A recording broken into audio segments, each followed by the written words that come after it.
Intermediate pass যারা বেকার, চাকরির বয়স পার হয়ে গেছে বা চাকরির বয়স আছে, গণহারে বায়োডাটা এবং ইন্টারমিডিয়েট সার্টিফিকেট আপনার জরুরি ভিত্তিতে আগামী এক সপ্তাহের মধ্যে আপনার বিপুলের কাছে জমা দেবেন।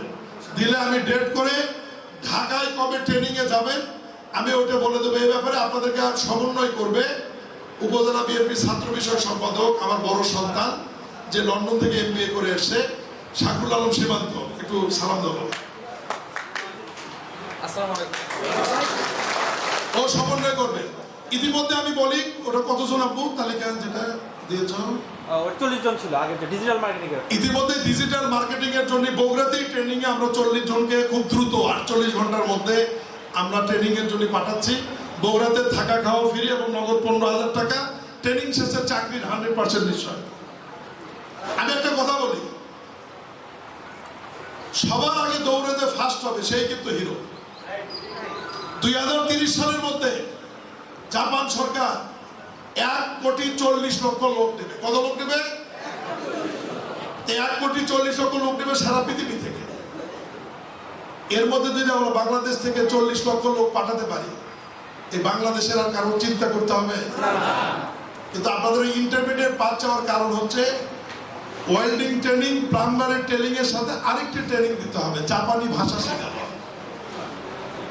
জাপানি ভাষা ট্রেনিং এবং বিমান ভাড়া লাগতেও পারে নাও পারে, আমি চেষ্টা করবো ওটাও ফ্রি করার জন্য, একদম ফ্রি। আমি চাচ্ছি শিবগঞ্জ উপজেলার প্রত্যেক গ্রাম পাড়া থেকে 2টি 3টি 4টি পরিবার জাপান থাক, মাসে ওই পরিবারের কাছে 2 লাখ 3 লাখ টাকা আসুক। এরা আমার কর্মী হবে, সারা জীবনের জন্য আমার পক্ষে থাকবে। নট অনলি জাপান, পৃথিবীর অন্যান্য দেশে পাঠানো যায়।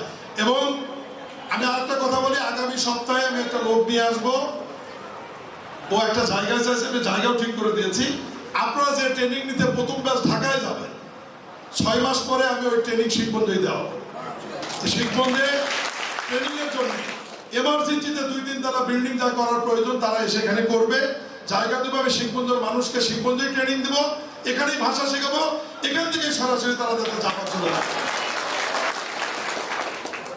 তার মানে এই না যে কৃষিকাজ বাদ দেবে, কৃষিকাজ করতে হবে।